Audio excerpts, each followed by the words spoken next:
कृषि भूमि पर प्लॉटिंग करने का मामला थम नहीं रहा है। शामपुर के खैरी कला में एक तथाकथित संत ने करीब 7 बीघा भूमि पर बिना नक्शा स्वीकृत किए अवैध रूप से प्लॉटिंग कर दी है और संत प्रकाशानंद को एमडीडीए ने पूर्व में नोटिस देकर अवैध प्लॉटिंग को ध्वस्त करने के लिए नोटिस भी दिया था, लेकिन इसके बावजूद संत ने कृषि भूमि पर प्लॉटिंग कर उसे बेचना शुरू कर दिया, जिसको एमएमडीए ने ध्वस्तीकरण की कार्रवाई को अंजाम दिया है और साथ ही संत को चेतावनी दी है कि अगर दोबारा प्लॉटिंग की गई तो कानून सम्मत कार्रवाई की जाएगी।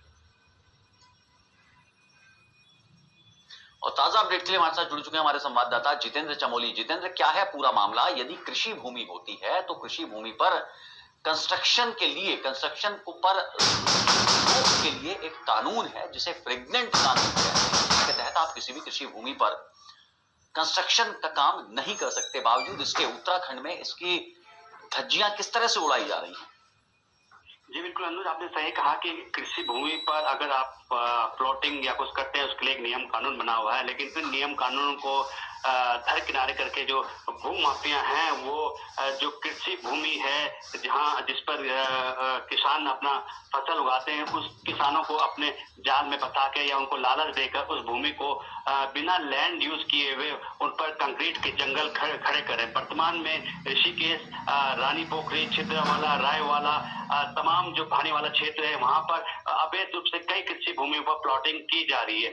एमडीडीए को जब इस बात का पता लगा तो वो अब उस पर कार्रवाई करने की बात कह रहा है। फिलहाल जो श्यामपुर एक क्षेत्र है वहां पर 8 बीघा भूमि पर परमानंद स्वामी द्वारा कृषि भूमि ली गई थी खेती करने के लिए, लेकिन अब उसको लालच में आकर कि कृषि भूमि से कोई उतना फायदा नहीं हो रहा है, लेकिन प्लॉटिंग से लोगों को काफी फायदा हो रहा है, जिसको लेकर उन्होंने 8 बीघा भूमि पर प्लॉटिंग करना शुरू कर दिया। एमडीडी को जब इसकी भनक लगी तो उन्होंने तत्काल उनको नोटिस दिया, लेकिन स्वामी परमानंद है उन्होंने नोटिस का कोई जवाब नहीं दिया, जिसको लेकर एमडीडीए सख्त कार्रवाई करते हुए उनका जो 8 बीघा पर जो प्लॉटिंग की थी उसको ध्वस्त कर दिया। जी, आप पूरी खबर पर निगाह बनाए रखिए। तमाम अपडेट्स के लिए आपके पास लौटेंगे। फिलहाल आपका बहुत बहुत शुक्रिया।